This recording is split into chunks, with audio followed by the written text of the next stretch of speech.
Welcome to another beautiful day to be reviewing some beautiful headlines with you, with Barrister in the house. Barrister, good morning. How you doing? Good morning. Good morning. You look good. You look good, and shining. Yes, thank You're you. shining today, but Thank you're you. not telling us the secrets. You're making me blush.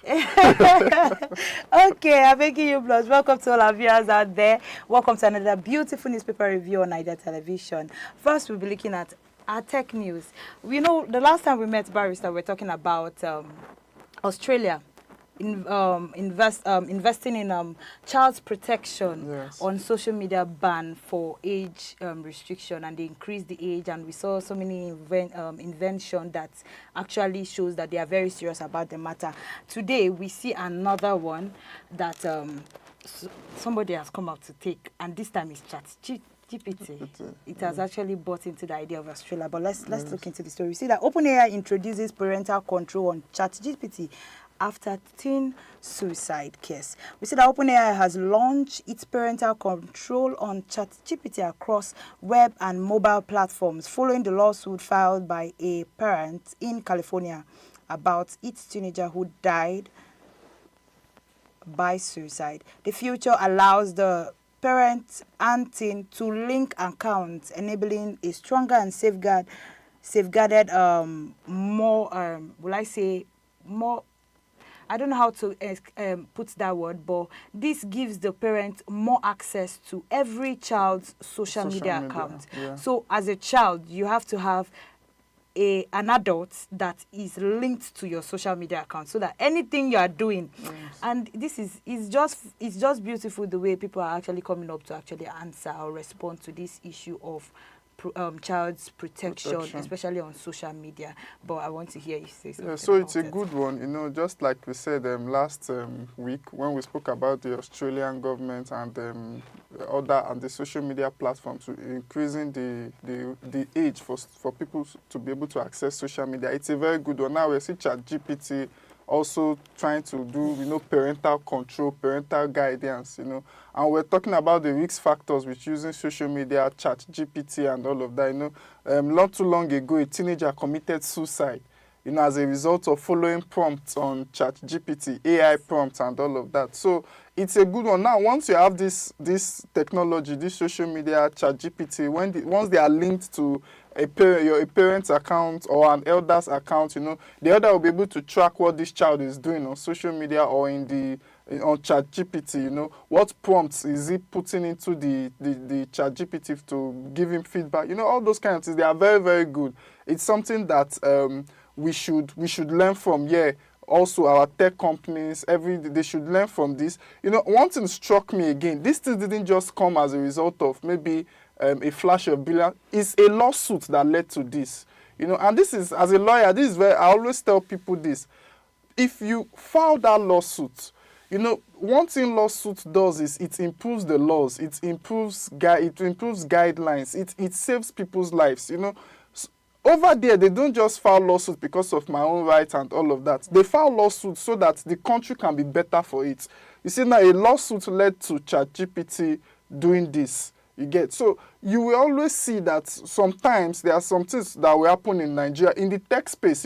One thing I've noticed too in Nigerian legal system is once it comes to technology, most people don't really file lawsuits with it, except if maybe one bank froze their money or bank. That's when it comes to monetary matters and all of that. But when it comes to people, data privacy, Nigerians, we don't really care about that. But these are the things that we also need to look at in Nigeria, in Africa. File lawsuits, these tech companies, so that they become liable for any crime or any data breaches in the society. I know this actually is bringing my mind back to the issue and the case of Nopeng with Dangote and the rest on the issue of them Dangote firing the workers his that workers joined Nopeng. And that joined, according to them, he said he did it because of some company policies that were not overlooked.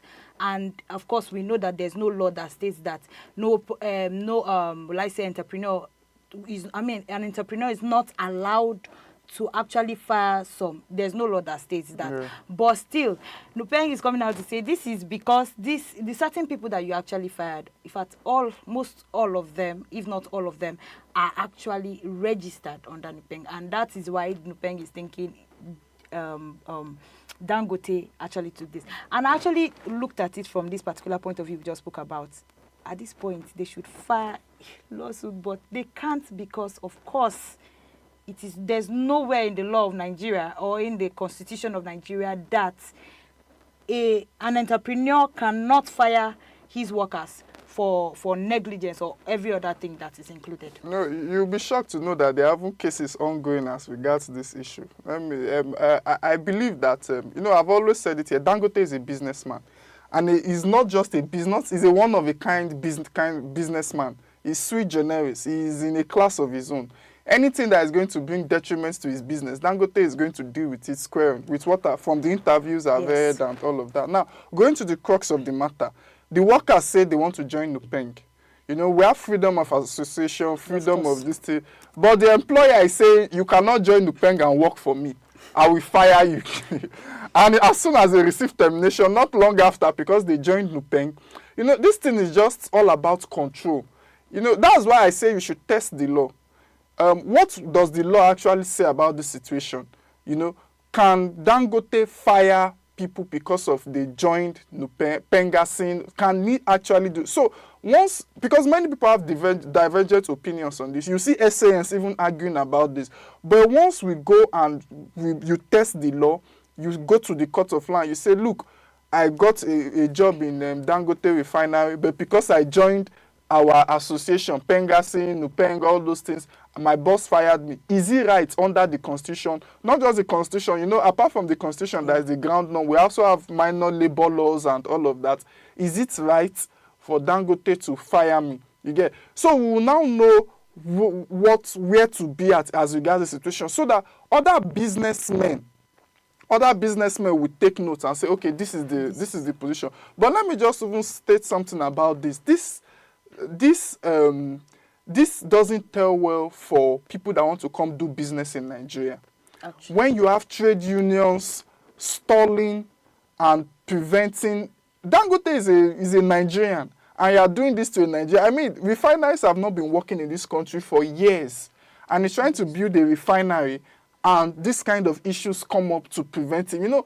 Foreign investors will begin to look at, this is all that Nigeria have issue with trade unions, Nupeng, Pengasin, and all of. They will have second thoughts about investing in Nigeria.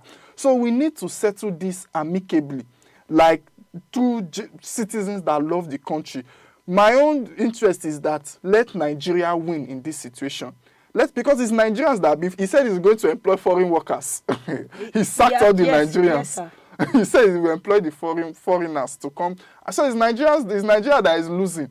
If you look at it, how many Nigerians would take these people that maybe some of them will resign from their previous jobs to come work here? So I just wish that Nigeria wins in this situation and this case is settled amicably. This is an issue. To me, this is an issue of even national importance, national security.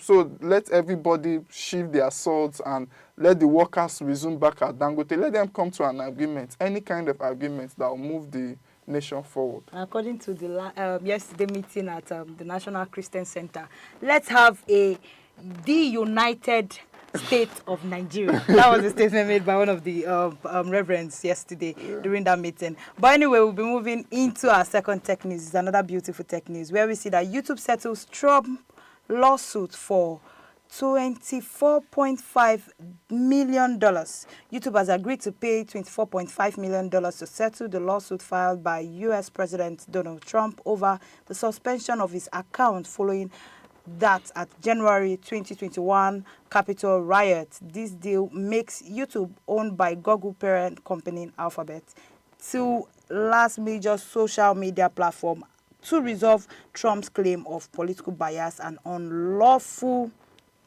censorship. Now, this issue has been happening. This particular lawsuit is dated back to 2021 when I think Trump went for a went for his presidential Re-election. election. That was when he did not win. Before this particular one, he won, and he came out with a video saying that on YouTube, on his X account, on his Facebook account, and he was saying that this particular election that they carried was not, will I say, legit. According to the whole statement. I'm just paraphrasing the whole statement. That was what he was trying to, and a riot was a riot happened after that. And YouTube now said, this YouTube as well as other people, but YouTube took this and actually suspended his account, stating that this particular statement is the one causing most of the riots on social media accounts between the people who actually supporting Trump and people who were supporting the last president. But we cannot, how do I explain this? Now, I want to bring it from this particular point of view. First of all, the video was shown.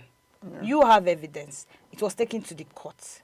But at the end of the day, you now decided to pay the lawsuit. Now, YouTube said the reason why they paid the lawsuit that was filed against them by Donald Trump is because they didn't want to prolong the fight beyond 2025.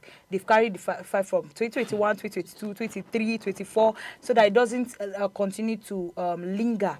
They decided to pay the lawsuit. But I want to hear from your own point of view. Now, if you know that he made that statement and the statement was actually a cause of, and you have a good reason for suspending his account, so why would you now pay the back down? So I've always, Donald Trump is a man that he files a lot of lawsuits. Ever since I knew him, ever since I read, he always files. On almost all social media. He doesn't play around with his lawsuits. Yes. If you look at the situation that led to that, is it insurrection they call it now? The 2021 riots and all of that. Many social media accounts believe it's because of what Trump was saying.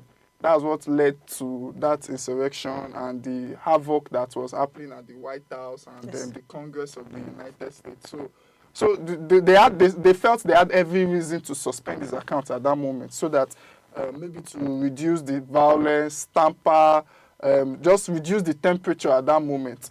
Which, for me, they did the right thing, in the sense that if a social media account feels like, in order for us to reduce the violence and all of that, we need to suspend some people's accounts.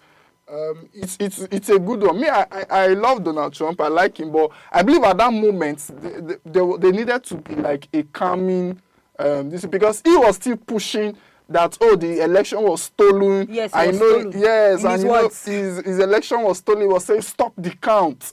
That his election was stolen and all of that. And this social media, they felt that they needed to suspend his account. Now, moving on to the lawsuits.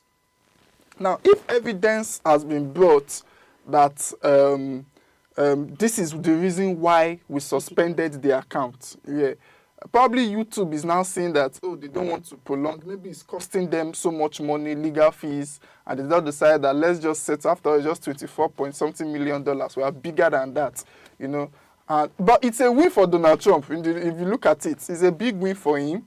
He will see it as something that he shouldn't have been. He said, why will you suspend my account? He will see it as a big win. And the outside world will also see it as a win for Donald Trump. Yes. You get? Because you are saying that you don't want to prolong the issue. But you have convicted yourself by paying the fine. So it's to me, I didn't see the suspension as anything. It's not just, it was a temporary ban, except if it was maybe a full ban. It was a temporary ban just to calm the situation, to make sure that things are not being spoiled, things are not being broken. Actually. And all of that. So it's not even the fact that they can pay the money. We know that they can, but this is a lawsuit that was, this is a ban that was because of, will I say, the protection or the reduction of crisis Yeah. on social media accounts. Now, you now paying the lawsuit just shows that, okay, you were wrong. Mm. You're trying to say, I was wrong. You're admitting People that won't you're understand wrong. the fact that you don't want to prolong the fight. People just feel like, oh, they have decided to admit to their wrongdoings. But of course, we'll be looking into our newspaper review right now. And the first newspaper I'll be looking at is the Punch newspaper, where we see that NNPC Dangote Refinery signs fresh 2-year crude oil deal in page 34.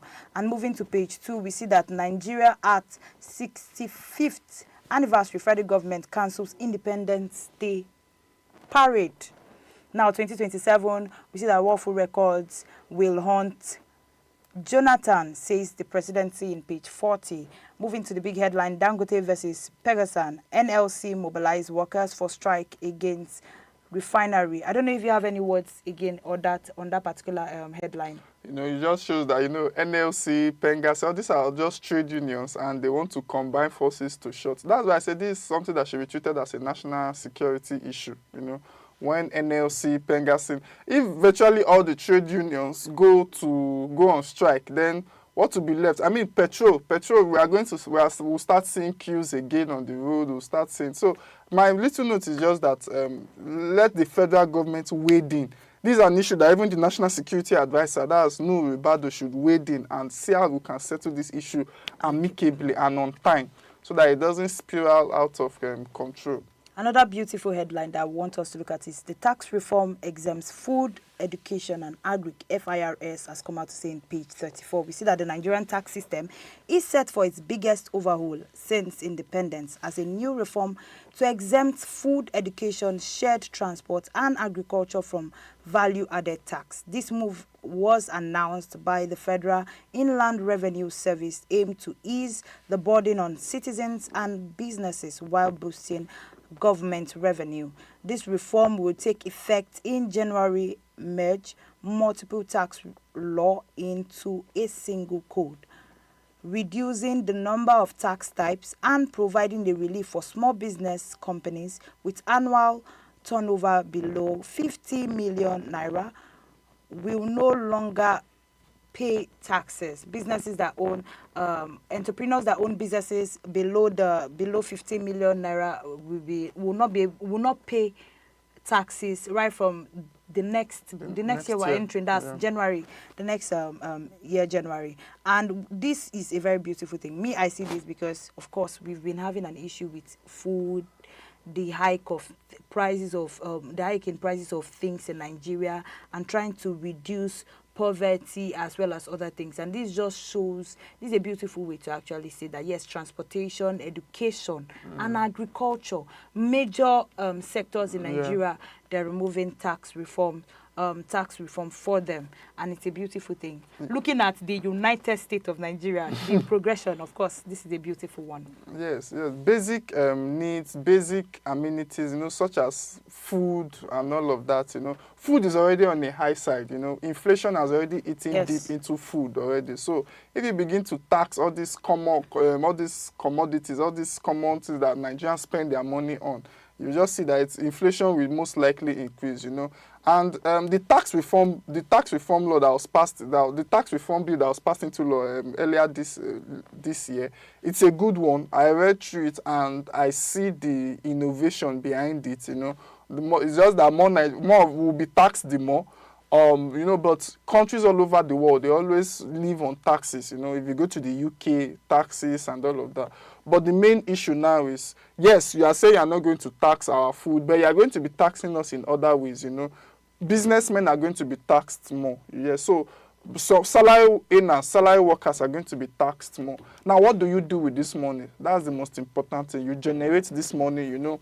President Tinubu, right from his days in Lagos State, when he was not receiving allocation from the federal government as at 1999 to 2003, to 2007 rather, he has been a tax master. He always knows how to tax. That's how Lagos State was able to be independent of the federal government. So we know him to be a tax master, you know, in terms of handing out taxes. But what do we do with these taxes after all is said and done? You know, once this money is coming, once you pay these higher taxes, that's salary earners and all of that, what do you do with this money? Which is the most important thing for me. I'm not against increments in taxes, although when taxes are really choking, you know, you have to reduce it and all of that. But I don't think this one, from what I've read, I don't think it will affect so many, especially people that are not up to a certain kind of level in terms of financially. You know, I don't think it will affect them really like that. You know, I think it's mostly the people at the top that this tax law will actually affect the more. You know, but at the end of the day, the presidency and all of that, from next year we'll begin to watch them. What do they do with this money? Once you've generated this money, what do you do with it? Do we see better security? Do we see better roads? Do we see better healthcare? Do we see better education? Because this is the reason why you're taxing us. You're taxing us, promising us a better life. You get so that's just my take on it. Yes. Okay, we'll be going on a very short break. When we come back, we'll be looking into all the newspaper headlines. Do stay with us.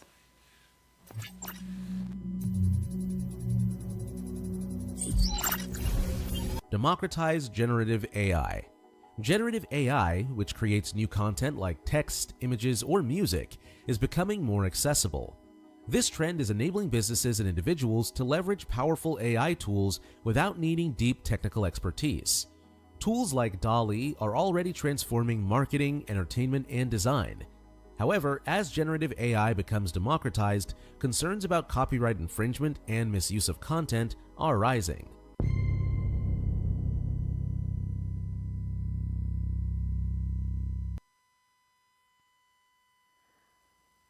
Welcome back. If you're just joining us, this is your newspaper review on MIDDAY television. We've been looking into different tech news as well as one newspaper, and we're looking at the beautiful issue between Nupeng and Dangote. You know why I call it a beautiful issue? Because this issue has lasted a very long time, and it's very funny because it looks like an issue that can be resolved, but it's just, I don't know what to call it, ego of a businessman and a union. Yes. Actually, nobody wants to settle for.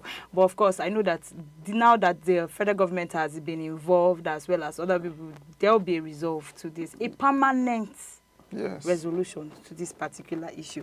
But we'll be looking into our Guardian newspaper next. We see that gas users grown as Pegasan strike crashes per generation, exporting page 6.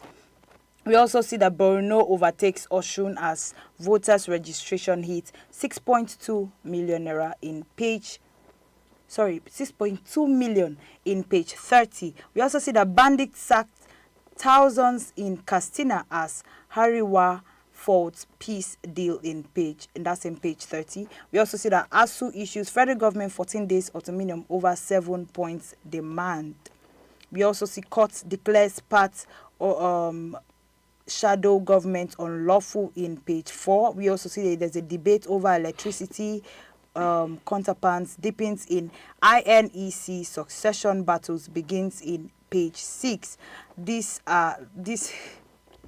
Guardian newspaper really decided to gather, but we'll be going to the federal government has announced the cancellation of our 65th anniversary independence march parade and during the anniversary.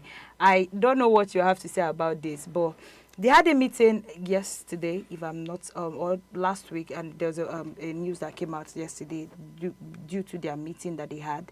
And this meeting was looking at the new Nigeria, the united Nigeria of the next year. That's the next year that we're going to enter. And if we are pushing for the united Nigeria, one of the statements that was made is that all of us must come into unity.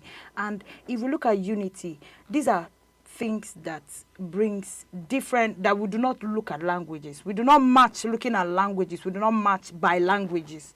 We do not, things like sports, the sports and entertainment, we do not look at this with languages. We look at it as one Nigeria. Whenever we're coming to match, we look at it as one Nigeria. And they are taking out this particular part, and we're looking at a united Nigeria. So I don't know what you have to say about that. I saw it from the part of the point of view that if we're looking at a united Nigeria, these are the part of things. These are the kind of things that bring a united Nigeria, that shows and will I say that reveals a united Nigeria to the outside world. And if we are taking these things, this kind of things out, then what do we, what are we left with? Yeah. So first off, let me start by saying the federal government cancelling the celebrations for independence. It's, to me, it's like a welcome development, seeing the mood of the nation now. You know, we are not really, basically most Nigerians, let me not say, or most Nigerians will not really admire us, you know, doing all those, spending so much money on these celebrations for now. It's not that Nigeria is not worth celebrating. Nigeria is definitely worth celebrating. I'm proud to be a Nigerian. You know, many people are proud to be Nigerians, but at this moment, we just have to deal with other pressing issues than just saying let's do, maybe go to Eagle Square as is usually done before, or at the presidential villa and begin to spend money on parades and all of that. So the federal government suspending that for this year is okay. You know, then moving on to a united Nigeria and what you just raised. You know, Nigeria basically, you know, I've always said it that many Nigerians tend to think of their ethnicity first before they think of Nigeria. You know, you hear people say, I'm a Yoruba man, before they even start thinking of being in Nigeria. You see, we have to come to a place whereby Nigerians think of Nigeria as a whole. You will see that, let's say they killed 50 people in Oyo State, the Yoruba man will be angry. Then if they keep 50 people in Zamfara, it's like, now Zamfara is basically far, you get. So we need to promote things that actually unite Nigerians, not just in action, but even in mentality, the way we think. And that's one of the issues that we have in this country. We are not united as to things. We are not united as to stuff. People still think along ethnic lines. People still think along individual lines.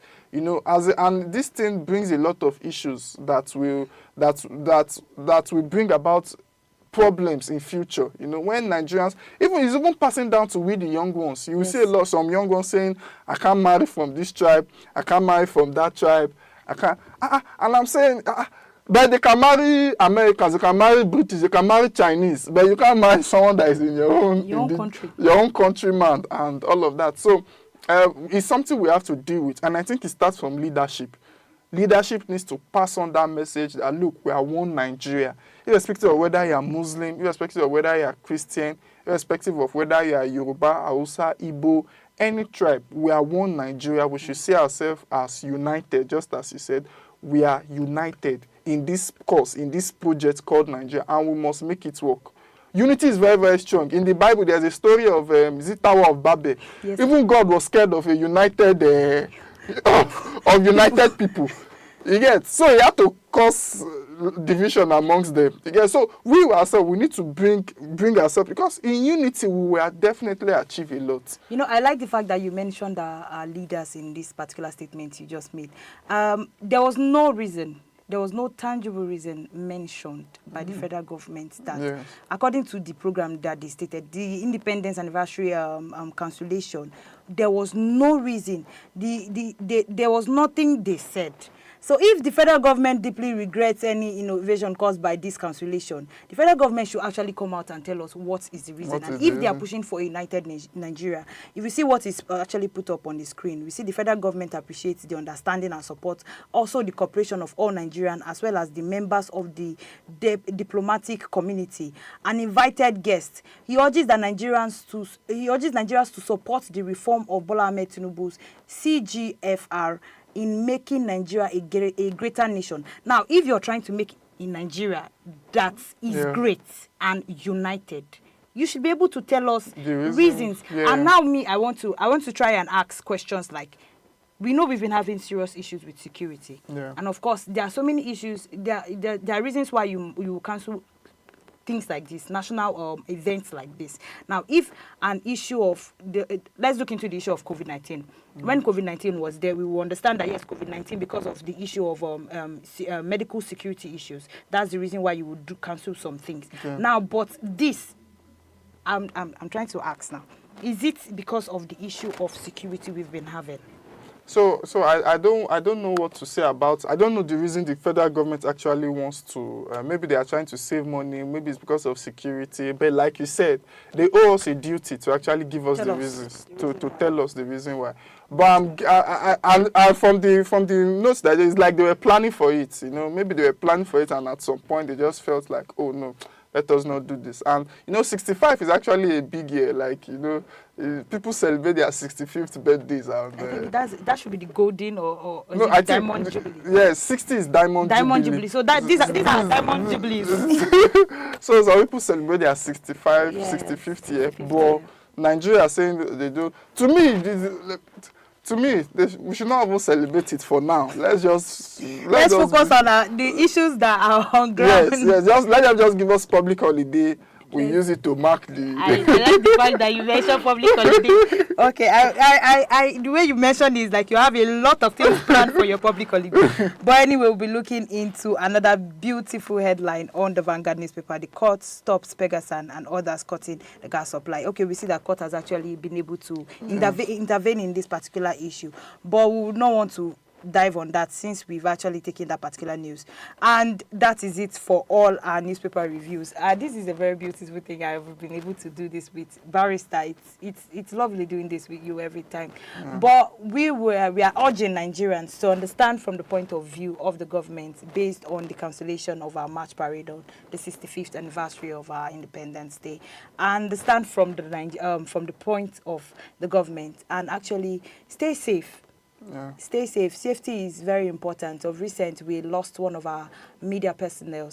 Why I'm saying media personnel, media as a whole in Nigeria, we lost one of our media personnel from the Rise TV, and it wasn't funny to see these kind of things come out because of the issues of security in Nigeria. We need to watch and look into the issue of security in Nigeria for just not just for let's say high profile people in Nigeria, but for every Nigerian citizen under the flag or the umbrella of Nigeria as a whole. If we are looking at a united Nigeria, that is it we can take. That's the much we can take on our newspaper review. Thank you very much for staying with us, and thank you, Barrister, for gracing us with your presence. Thank you. Do well to continue to stay tuned and glued to your screen because we're bringing you more innovative programs after now. The Idea Money Digest will be coming up and any other programs after the Money Digest. But drop your comments, like. It is very important. We want to hear from you. We want to hear what you have to say with every discussions and headlines we've actually put out on this newspaper review. I am Jacobs Deborah. Do well to be safe and informed for the rest of the day. Thank you very much for watching.